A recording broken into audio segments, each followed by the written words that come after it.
Hello everyone, पहले कुछ समस्याओं को देख लेते हैं। याद नहीं रहता है, बहुत कंफ्यूजन हो जाता है, एग्जामिनेशन हॉल में ह्यूमन एरर कर जाते हैं, मिस्टेक हो जाता है, कंफ्यूज हो जाते हैं, कभी कोई पूछता है तो घबरा जाते हैं और कई बार पढ़ते हैं बट याद नहीं होता है और क्वेश्चन बनाते समय गलत हो जाता है।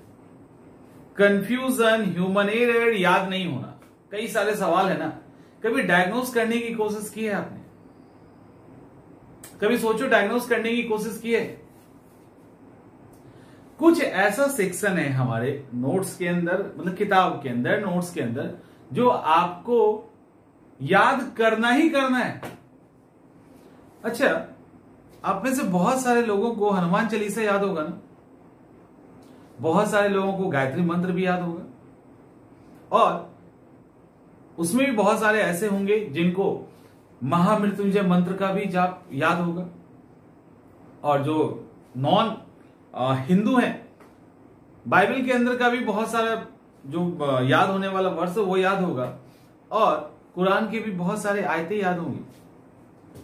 मुझे लगता है कि इनमें 90% प्लस ऐसे स्टूडेंट हैं जिन्होंने याद करने की कोशिश नहीं की होगी। मुझे नहीं लगता कि कोई हनुमान चालीसा याद करने की कोशिश करता है।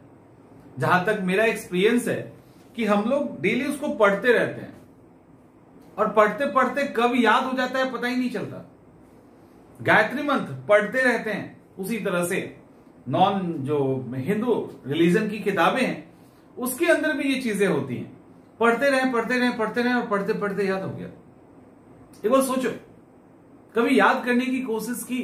नहीं, पढ़ते गए, याद होता गया। उसी तरह से किताबें आपके पास है, नोट्स आपके पास है, कंटेंट आपके पास है, एग्जाम ओरिएंटेड कंटेंट जो भी आपके पास है, उसको जोड़ी नहीं है कि आप एकदम रटने के हिसाब से ही पढ़िए हमेशा।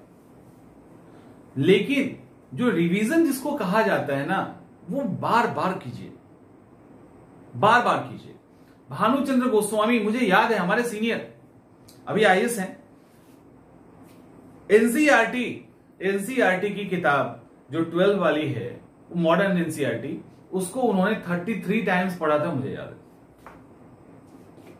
है। ऐसे ही कई सारी चीजें अब वो इतनी बार पढ़ चुके ना कि कुछ छूट नहीं रहा है। आप जो सबसे बड़ा ब्लंडर करते हो ना, वो एक्चुअली वही है कि जिसपे सबसे ज्यादा फोकस करना चाहिए, रिवीजन, उसको छोड़ देते हैं। आप अपने खुद में दिल पे हाथ रख के बोल लीजिए कि उसको आप सबसे कम इंपॉर्टेंस देते हैं कि नहीं। जो सबसे ज्यादा इंपॉर्टेंस रखता है, आप कम पढ़ के अधिक रिवीजन करके ज्यादा बेहतर कर सकते हैं। कम रिवीजन अधिक पढ़ के आप कम परफॉर्मेंस करोगे।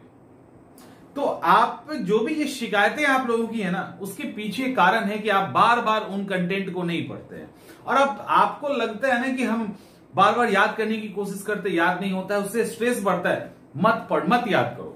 आप सिर्फ उसको पढ़ो तो 20 बार, आप 20 दिन में 20 बार उसको पढ़ जाइए। अगर उसका 80% आपको याद नहीं हो गया तो, और जो याद हो गया उसको हटा दीजिए और जो बचा है उसको फिर अगले 10 दिन पढ़िए। नहीं याद होगा ऐसा हो सकता है क्या? कभी नहीं होगा। और कभी आप कंफ्यूज नहीं होंगे, कभी भी आप गलत नहीं कर सकते हो। और ह्यूमन मिस्टेक को तो भूल ही जाओ, ह्यूमन एरर जो एग्जामिनेशन में होता है वो भूल जाइए। एकमात्र है बिना याद करने के इंटेंशन से आप पढ़िए। सवाल ही नहीं उठता है कि गलत होगा और सवाल ही नहीं उठता, आप भूल जाएंगे। एक कमाल का कॉन्फिडेंस फील करोगे जो आपके सफलता की एकदम नजदीक लेके जाएगा। सक्सेसफुल स्टूडेंट रिवीजन को सबसे अधिक प्रायोरिटी देते हैं। आप भी आज से देना शुरू कीजिए। सवाल ही नहीं उठता है कि कोई एग्जाम, किसी भी एग्जाम में आप फेल कर जाए। मिलते हैं अगले वीडियो में।